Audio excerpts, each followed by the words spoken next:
Emprunter de l'argent à une banque avec paiement d'un surplus. Question.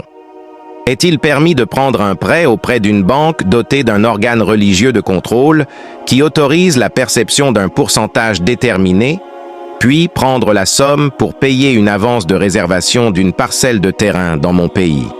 Le paiement se fait par tranches et la livraison est prévue au bout d'une année. L'objectif est de construire ou de vendre la parcelle. Réponse.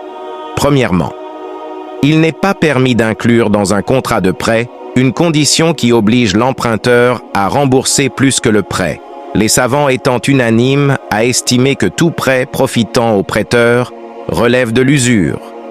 Sous ce rapport, l'imam Ibn Qudama, qu'Allah lui fasse miséricorde, a dit « Tout prêt assorti de la condition de payer un surplus au montant emprunté est incontestablement interdit. » L'imam Ibn al-Mundhir, puisse Allah lui accorder sa miséricorde, a également dit « Les savants sont unanimes que si le prêteur exige de l'emprunteur qu'il ajoute un surplus au remboursement ou un cadeau, et si le prêt est conclu sur cette base, la perception du surplus relève de l'usure. » Il a été rapporté de Ubay ibn Ka'b, de Ibn Abbas et de Ibn Mas'ud, qu'Allah soit satisfait d'eux, qu'ils ont tous interdit la conclusion d'un prêt profitant à son auteur.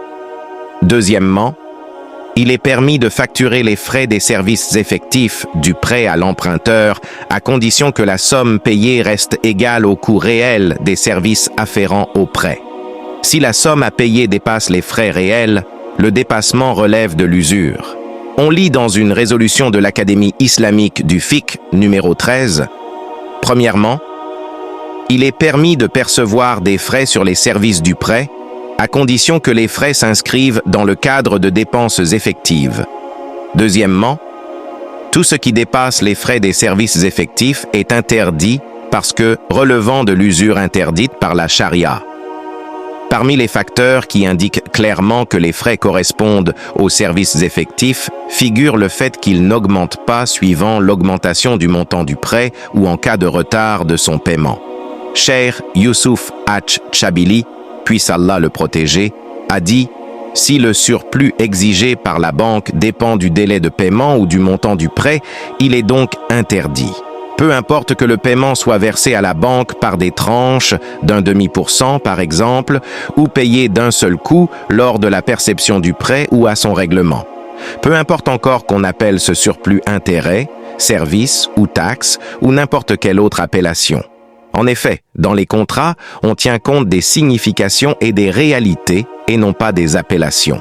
Toutefois, quand le surplus exigé porte sur une somme forfaitaire sans lien avec le montant du prêt et son délai de remboursement, puisqu'il s'agit d'une taxe fixe que la banque exige pour l'obtention du prêt, comme par exemple 150 dinars, il semble dans ce cas que la transaction est permise, que le paiement des frais se fasse en dehors du règlement du prêt ou inclus au montant global de celui-ci.